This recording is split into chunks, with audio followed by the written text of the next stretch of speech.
When I was first learning to meditate, the instruction was to simply pay attention to my breath, and when my mind wandered, to bring it back. Sounded simple enough, yet I'd sit on these silent retreats, sweating through t-shirts in the middle of winter. I'd take naps every chance I got because it was really hard work. Actually, it was exhausting. The instruction was simple enough, but I was missing something really important. So why is it so hard to pay attention? Well, studies show that even when we're really trying to pay attention to something, like maybe this talk, at some point about half of us will drift off into a daydream or have this urge to check our Twitter feed. So what's going on here? It turns out that we're fighting one of the most evolutionarily conserved learning processes currently known in science, one that's conserved back to the most basic nervous systems known to man. This reward-based learning process is called positive and negative reinforcement, and basically goes like this. We see some food that looks good. Our brain says, calories, survival. We eat the food, we taste it, it tastes good. And especially with sugar, our bodies send a signal to our brain that says, remember what you're eating and where you found it. We lay down this context-dependent memory and learn to repeat the process next time. See food, eat food, feel good, repeat. Trigger, behavior, reward. Simple, right? Well, after a while, our creative brains say, you know what? You can use this for more than just remembering where food is.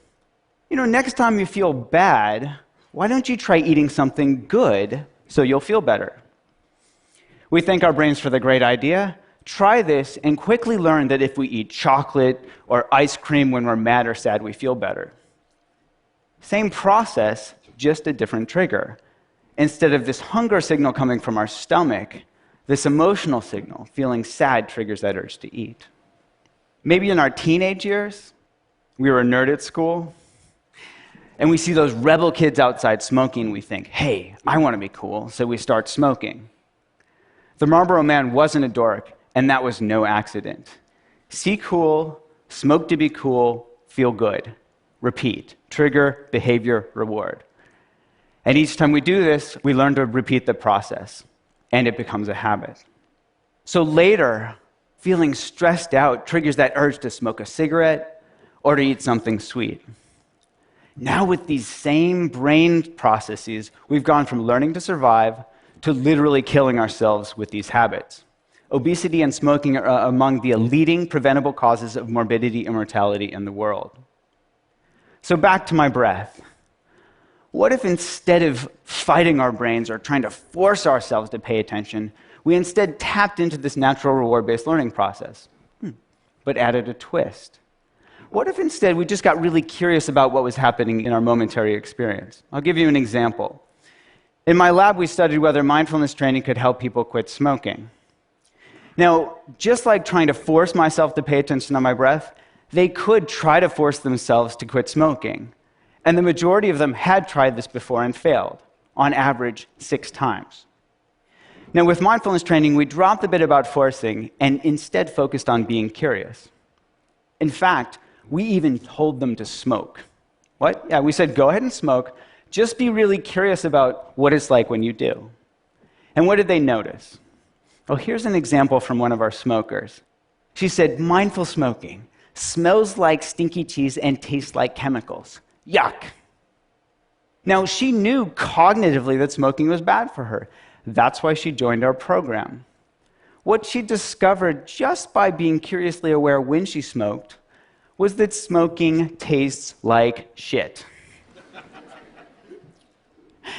Now, she moved from knowledge to wisdom. She moved from knowing in her head that smoking was bad for her to knowing it in her bones.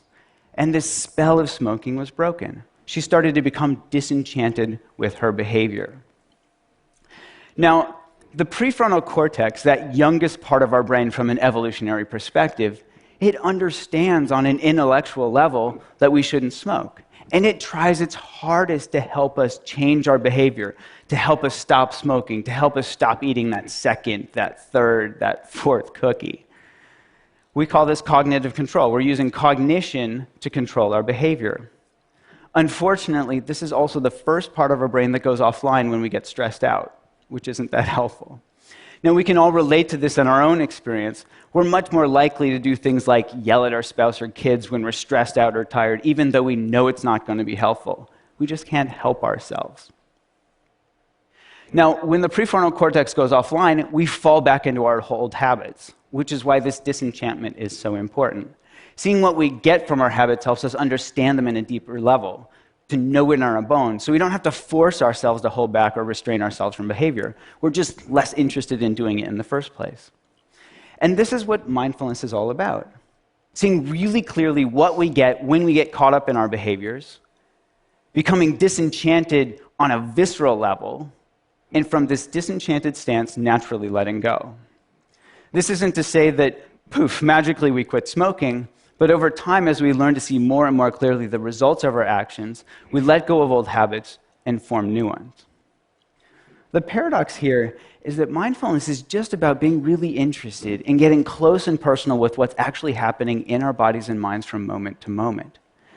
This willingness to turn toward our experience rather than trying to make unpleasant cravings go away as quickly as possible.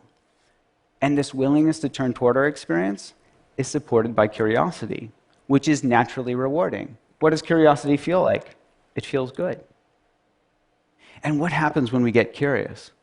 We start to notice that cravings are simply made up of body sensations. Oh, there's tightness, there's tension, there's restlessness, and that these body sensations come and go. These are bite-sized pieces of experiences that we can manage from moment to moment, rather than getting clobbered by this huge, scary craving that we choke on. In other words, when we get curious, we step out of our old fear-based reactive habit patterns and we step into being. We become this inner scientist where we're eagerly awaiting that next data point. Now, this might sound too simplistic to affect behavior, but in one study we found that mindfulness training was twice as good as gold standard therapy at helping people quit smoking. So it actually works. And when we studied the brains of experienced meditators, we found that parts of a neural network of self-referential processing called the default mode network were at play. Now, one current hypothesis is that a region of this network called the posterior cingulate cortex is activated not necessarily by craving itself, but when we get caught up in it, when we get sucked in and it takes us for a ride. In contrast, when we let go, step out of the process just by being curiously aware of what's happening, this same brain region quiets down. Now we're testing app and online-based mindfulness training programs that target these core mechanisms. And ironically, use the same technology that's driving us to distraction to help us step out of our unhealthy habit patterns of smoking, of stress eating, and other addictive behaviors.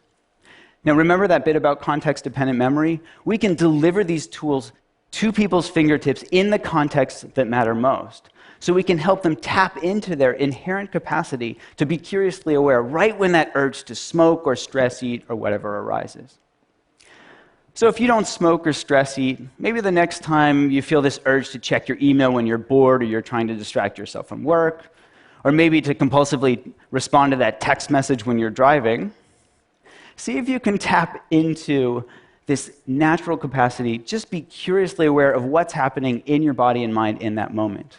It will just be another chance to perpetuate one of our endless and exhaustive habit loops, or step out of it. Instead of see text message, compulsively text back, feel a little bit better, notice the urge, get curious, feel the joy of letting go, and repeat. Thank you.